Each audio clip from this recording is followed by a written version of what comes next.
नमस्कार दोस्तों, वेलकम।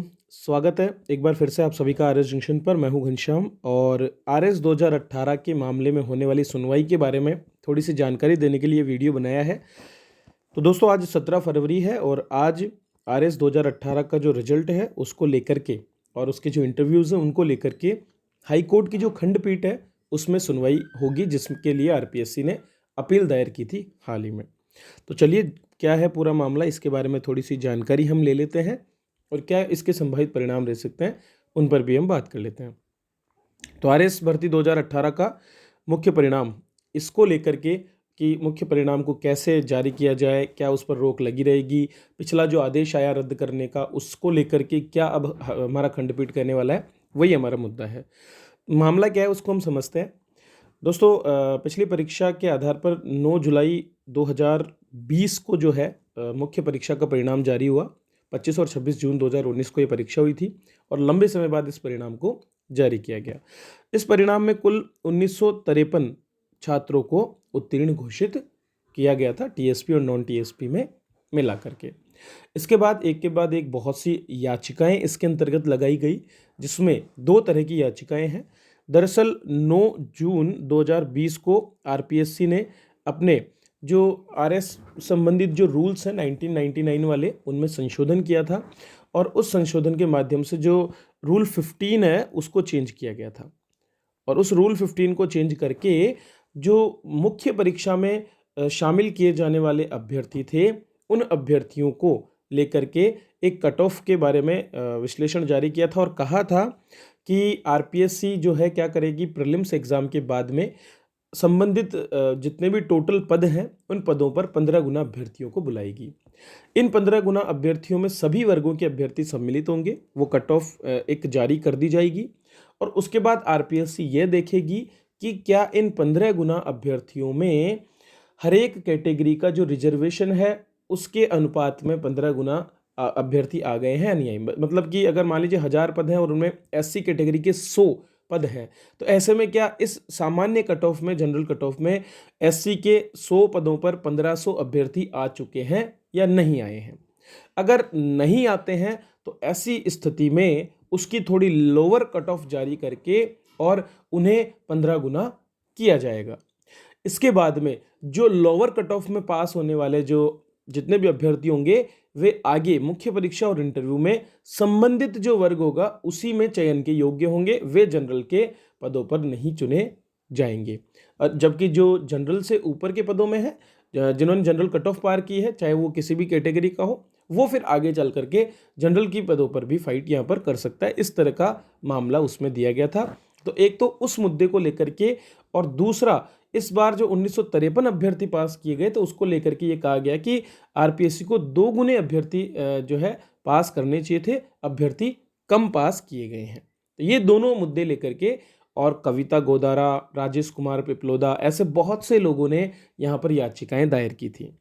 याचिका दायर करने के बाद 17 दिसंबर को एक आदेश जारी किया गया था एकल पीठ द्वारा, जस्टिस एसपी शर्मा ने, और इस पीठ ने परिणाम को रद्द कर दिया और कहा था कि पुनः परिणाम 1999 के पुराने नियम के आधार पर जारी किया जाए और इसके अलावा जो है 2 गुना से अधिक अभ्यर्थियों को इसमें सम्मिलित किया जाए। आरपीएससी के सामने दुविधा ये आ गई कि अगर वो ऐसा करती है तो उसे 700 से भी ज़्यादा नए छात्रों को सम्मिलित करना पड़ता, और ऐसी परिस्थिति में आरपीएससी को जो है बहुत सी प्रशासनिक असुविधाएं होती है, जो भी है कुल मिलाकर के उस चीज़ को लेकर के आरपीएससी ने यहाँ पर वाद दायर कर दिया वापस से और अपील की है। अपील जो है वो खंडपीठ के पास गई और खंडपीठ में है मुख्य न्यायाधीश इंद्रजीत महंती और न्यायाधीश सतीश शर्मा। इन्होंने एक साथ मिलकर के और 28 जनवरी को इसकी सुनवाई की। हालांकि उस सुनवाई में जो हाईकोर्ट से स्टे चाहती थी वो स्टे यहाँ पर नहीं मिल पाया। राज्य सरकार की अपील पर इस सुनवाई को 17 फरवरी तक टाल दिया गया था और अब ये 17 फरवरी को सुनवाई यहाँ पर होगी, अर्थात आज इसकी सुनवाई होगी। तो अगर ये सुनवाई होती है तो उसके बाद ही ये क्लियर हो पाएगा कि कब तो आरएस 2018 के इंटरव्यू होंगे, उनमें कितने अभ्यर्थियों को सम्मिलित किया जाएगा, क्या परिणाम पुनः जारी होगा। ऐसे तमाम जो प्रश्न हैं उनका जवाब तभी मिलेगा जब हाईकोर्ट का जो स्टैंड है वो क्लियर हो पाएगा। अब ये किसके फेवर में है या किसके नहीं है, इस बारे पे मैं कोई चर्चा नहीं करूँगा। जो भी हाई कोर्ट का रिजल्ट होता है उसी को हम फॉलो कर सकते हैं, ठीक है। वैसे सामान्य रूप से आरपीएससी अभी तक ज़्यादा अभ्यर्थी बुलाती रही थी, तो उसे उसी तरह से बुलाना चाहिए था, ताकि ना तो इस तरह की अड़चनें पैदा होती और ना ही हमारी भर्ती अटकती। तो आरपीएससी द्वारा भी ये जो निर्णय लिया गया, इसके कुछ नकारात्मक जो प्रभाव हैं वो छात्रों के करियर पर पड़ रहे हैं, क्योंकि पहले ही 2018 की भर्ती 2021 तक पहुंच चुकी है और अभी अभी भी ऐसा लगता है कि ये पूरा साल जो है छात्रों का निकाल दिया जाएगा और ना ही अगली वैकेंसी का भी कोई सीन इसमें बन पाएगा। क्योंकि आरपीएससी के साथ सबसे बड़ी समस्या यही है कि जब तक वो पहली भर्ती को पूरी नहीं करती है तब तक वो अगली भर्ती पर कोई विचार भी नहीं करती है। तो 2 बार इंटरव्यू शेड्यूल होकर के वापस से रद्द हो चुके हैं और ये निश्चित रूप से निराशात्मक माहौल है उन नए छात्रों के लिए भी, जो अब क्योंकि चलो ठीक है, आरएस में तो आपको 40 वर्ष तक की उम्र है। जैसे एसआई जैसे एग्जाम में क्या हुआ है, 4-4 साल तक भर्ती अटकने की वजह से लाखों की संख्या में जो छात्र हैं जिन्होंने सपने सोचे थे कि वे भी एसआई जैसा एग्जाम देंगे, उन लोगों के लिए एक बहुत बड़ी समस्या हो गई कि वे अब एग्जाम को क्लियर ही नहीं, एग्जाम के लिए एलिजिबल ही नहीं है।